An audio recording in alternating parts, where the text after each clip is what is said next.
အခုခေတ်သိန်းဆိုတာအရှင်ခေတ်ကသိန်း100လောက်တန်မိုးရှိခဲ့ပေမဲ့အခုခေတ်မှာတော့တညစာစားစရိတ်တောင်မလောက်ချင်တော့ပါဘူးဒါပေမဲ့ဒီသိန်းကိုဒီအတိုင်းလက်ထဲမှာကင်ထားရင်တန်မိုးကဆက်ကြနေအောင်ပါပဲဒီတော့ဒီသိန်းကိုအကျိုးရှိဘယ်လိုသုံးချမလဲ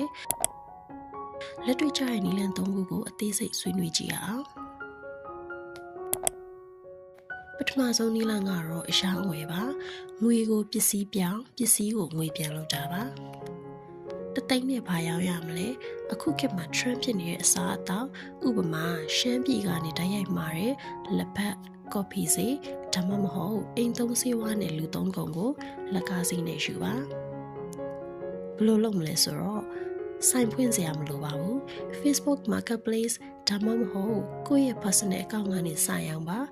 သိန်းမိုးဝယ်သိန်း2000မိုးပြန်ရောင်းနိုင်ရင်တစ်ခေါက်ကို2000မြတ်ပါပြီ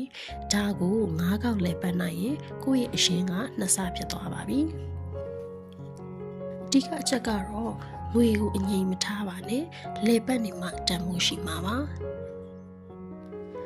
သိန်းကိုငွေသားတိုင်းထားရင်နောက်လာမှဒီသိန်းကဝယ်နိုင်တဲ့ပမာဏလျှော့သွားနိုင်ပါတယ်။အဲ့ဒီတော့တန်မိုးမကျမဲ့အရာတစ်ခုခုပြောင်းထားပါ။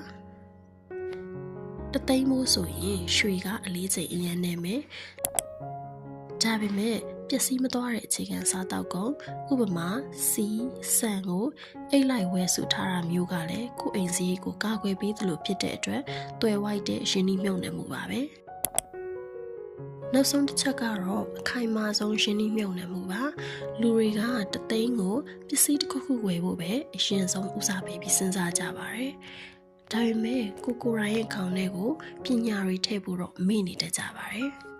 သိန်းဆိုရင်အခုခေတ်မှာ online class ကောင်း2ခု3ခုတက်လို့ရပါတယ်ဥပမာအနေနဲ့ဖုန်းပြင်သင်တဲ့လျှက်စစ်ပစ္စည်းပြင်ဆင်ခြင်းတင်တဲ့ဒါတွေကအခြေခံရှိလို့ရှိရင်အိမ်နီးနားချင်းတွေစီကနေဝင်ငွေပြန်ရှာလို့ရပါတယ်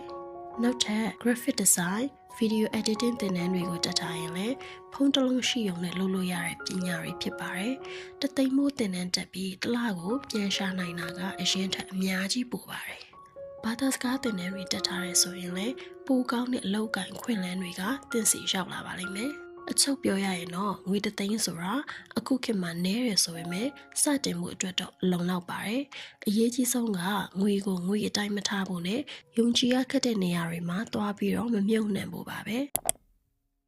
လက်တွေ့ကြတွေးပါကိုအားကိုပါဒီဗီဒီယိုလေးကသင်အတွက်အကြံဉာဏ်တစ်ခုခုရစေမယ်လို့မျှော်လင့်ပါတယ်